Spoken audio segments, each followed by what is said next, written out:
everybody at 2,000 foot to give it just use our own discretion about leaving. Did they say why they were evacuating? They had a fire and a leak. Did they say whether there was any danger? No. So the sheriff said they wouldn't tell them nothing. More airmen were brought in with heavy equipment carrying lights and generators as ambulances assembled on standby.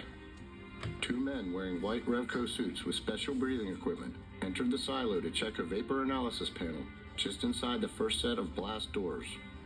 My men were, trying to go in and follow directions from the command post to make some attempt at recovery.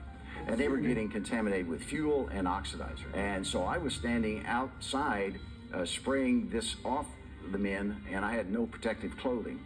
As I turned around, there was a huge explosion. In fact, there were 2 explosions, and it knocked me to the ground, and I looked up and I saw this huge ball of flame. Officers then began yelling, "Clear the area," as the whole town of Damascus was no longer deemed safe and evacuated.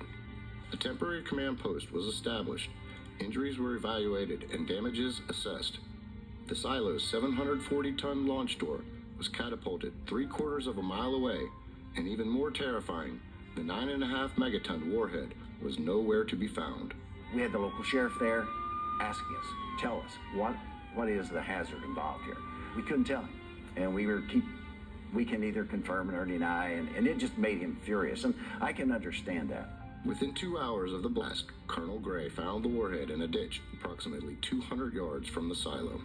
And of course, the media had no idea what that was lying in the ditch. And we covered it with a tent, and we said it's equipment. Scientists from the Atomic Energy Commission spent 3 days examining the warhead before moving it to the Jacksonville Air Force Base. The next morning, the missile site had the appearance of a war zone. Chunks of concrete, the size of small buildings, were scattered everywhere, their steel reinforcing bars twisted like pretzels. One chunk had cut the access road in 2, narrowly missing a truck with 2 airmen inside. 22 people were injured in the accident, but amazingly, only 1 was killed, Senior Airman David Livingston. A potential nuclear catastrophe had been narrowly averted.